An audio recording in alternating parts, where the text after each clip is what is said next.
it's beautiful Dove. I'm back again with another book review. So today we'll be talking about The Dovekeepers by Alice Hoffman. And I'm pretty sure I just butchered her last name, I'm so sorry. And I read this book maybe about a year and a half ago and I really enjoyed it. It was probably one of my favorite books in my top 10. And so, a little side story before we start this book review is that I originally started reading this book because my favorite actress, Cody DiPablo, was going to be on TV again the first time in about a year and a half, 2 years, something like that. She left in 2013, it's 2016, 3 years in November. The math, figured that out. And so I really wanted to watch The Dovekeepers, but once I heard it was based off of a book originally, I decided to read the book.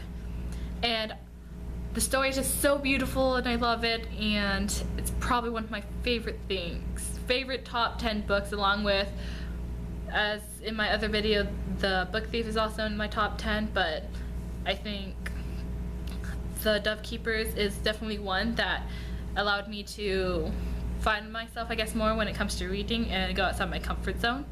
And I do want to continue reading Alice Hoffman's work, I just haven't had time. So this book this book takes place during the biblical times when the Romans were trying to take over Masada. And it's not a story in the Bible, but it's based off of a biblical story that you don't hear about. And I thought that was really interesting too, because I also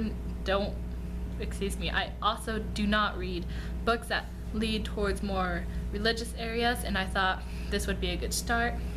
And so on the back of the book cover of my imaginary book I have, no, it's written on a piece of paper,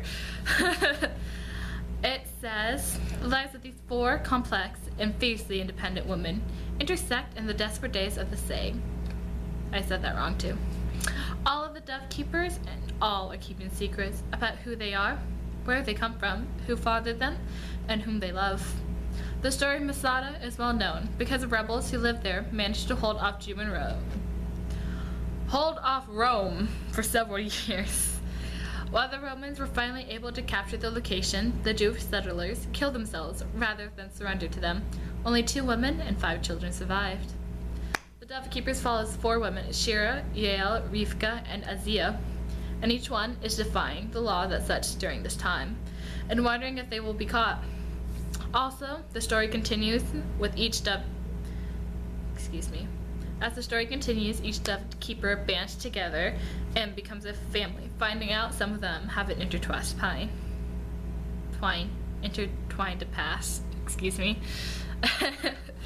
And so this book is great because it gives you some insight of what could have happened then. And what I also liked about the book is more of a story being told from different point of views at different ages. Like, yeah, she is a young girl who's ignored her whole life until she meets someone who's already married. Yeah, that's great during that time. And so she breaks the law that she was born into knowing and everything, and she was turned away from her, disowned. That's great. And so she's basically disowned by her father, but when she comes to Masada, where it's a safe haven from the Romans, she meets Shira, who is the head dovecote,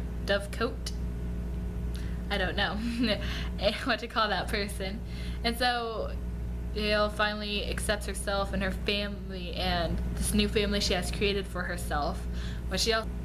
And I'm also going to compare the miniseries and book right now. There is such a difference between them. It leaves out important points that we thought should have been in there and ideas that were great for it. So while I enjoyed this book and the movie both, I feel that there was a huge difference between them, and I would have rather seen that the movie was based more on the book. But what I also really enjoyed is that this book is outside of my comfort zone. I felt like I personally got to learn some more history in that area, and it was a great learning experience for me and for others. Also, this book is a hard read. I personally feel like that you have to really get into it and start reading it. I wouldn't suggest it to everyone. Maybe a few people at my school would be my senior classmates, possibly. I don't think they would read it. Maybe my own sister, she would possibly like this. But I would suggest it to many of my teachers also. I was gonna say, there are many moments where I feel like it surprises you. There are many twists and turns that you don't expect. Like, I started rereading it a few months ago, and I've slowly been reading that, but I read the first 2 or 3 chapters maybe, and I started picking up things that I missed before, and I think that's the beauty of rereading this book, is that each time you read it, you get a better understanding of the things they did and why they did it. And so, if you're going to read this book, I feel like it is a journey that you're going to go through and that it will teach you a lot. So, thank you guys for watching this review. I hope you enjoy it. Leave a comment down below if you want any other books reviews done. Also, if you have anything else you want me to do, tell me that. Like and subscribe. Thank you!